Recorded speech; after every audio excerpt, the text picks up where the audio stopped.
ஒரு காலகட்டத்துல இந்த விஷயம் இப்படி நடக்கணும் அப்படின்னு சொல்லிட்டு சில பேர் அவங்க முடிவு பண்ணிட்டு வருவாங்க. சோ அந்த குழந்தைங்க எல்லாம் இறந்துடுச்சு. அவங்க ஜஸ்ட் இந்த பூமியில பொறக்கணும் அப்படின்றத ஒரே காரணத்தினால தான் அவங்க வந்துட்டு பொறந்தாங்க, இறந்தாங்க. ஆனா பீஷ்மருக்கு அதே போல அவரும் இறந்திருக்கலாம்ல.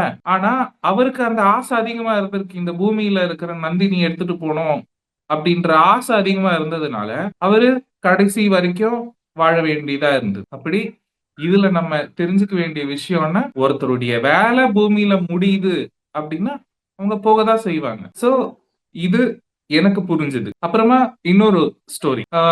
குந்தி தேவி வந்துட்டு கிருஷ்ணர் கிட்ட கேட்பாங்க. கிருஷ்ணா, எனக்கு அடிக்கு அடி பிரச்சனைகளா குடு.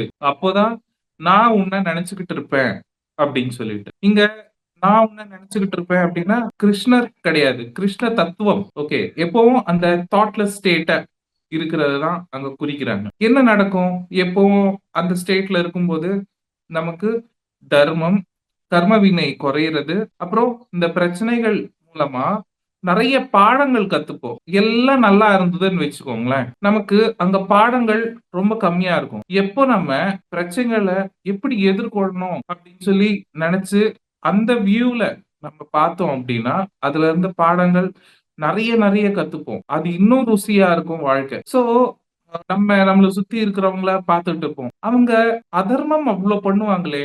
ஆனா நல்லா தானே இருக்கிறாங்க. அப்படின்னு சொல்லி தோணும். ஆனா அது அதுடைய விளைவு அவங்க அவங்களுடைய கர்ம வினையில ஆட் பண்ணிக்கிட்டே இருப்பாங்க. அது நம்ம கண்ணுக்கு தெரியாது. அவங்களுக்கும் தெரியாது. அதனால தான் அவங்க அதர்மம் பண்ணிக்கிட்டே இருப்பாங்க. ஆனா நம்ம வந்துட்டு அதர்மம் பண்ண மாட்டோம். ஏன்? நமக்கு தெரியும்.